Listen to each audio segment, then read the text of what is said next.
It's Black Friday, so that means we have a wonderful holiday tradition tonight. Millions of families across the country turning on their television sets to watch Jeopardy, only to find college football. This is the Final Wager. I'm Keith Williams, and I am one of the lucky ones.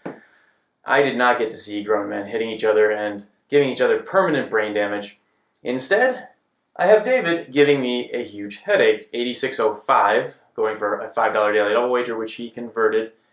And there is always a feeling of schadenfreude when someone does that, because daily doubles are, a good opportunity for them to take the lead or to at least gain some ground on the people in front of them. Sam and Ann, our two challengers, are in a familiar wager to tie situation because Sam has 3/4 of Ann's score. What are they going to do? Well, it's not necessarily forced here because David's so close, but let's look at the wagers.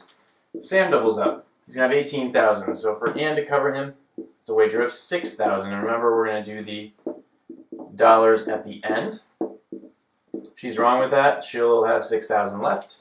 So stay above that. Sam can wager up to 3,000, and David up to 26.05. Okay. Now, if David doubles up, he's going to have 17,210.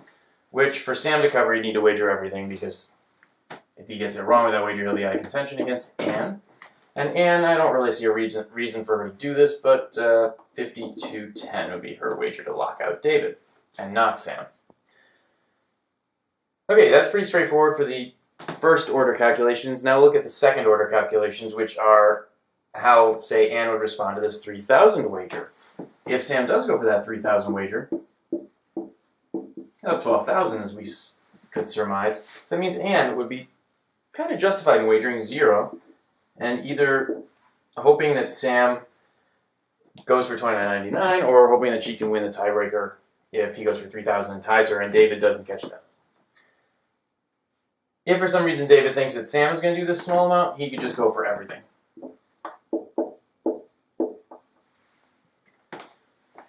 Okay, so there's one mind game out of the way. How about this 26.05 amount?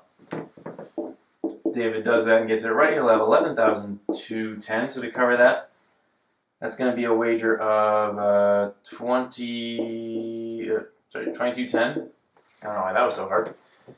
For Sam and for Ann, that's going to be 790. So up to 790. I feel that. That's weird. Okay. Final step that we're going to look at. If we want to cover 0 wagers, let's say David wants to cover a 0 wager by Sam.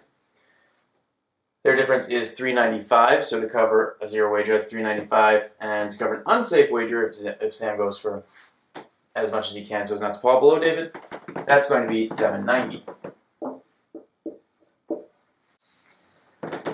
And there's not really anything else that anyone can do. We already have Sam possibly wagering 3,000 here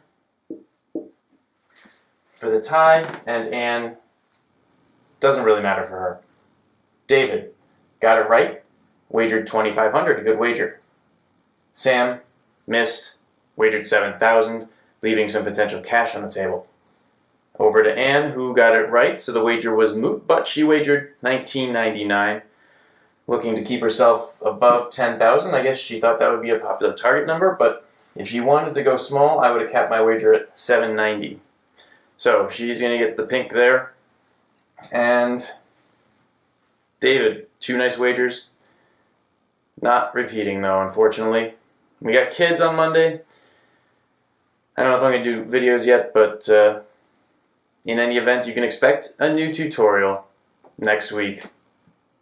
And enjoy the continuation, or perhaps not, of your weekend. We'll see you on Monday on the Final Wager.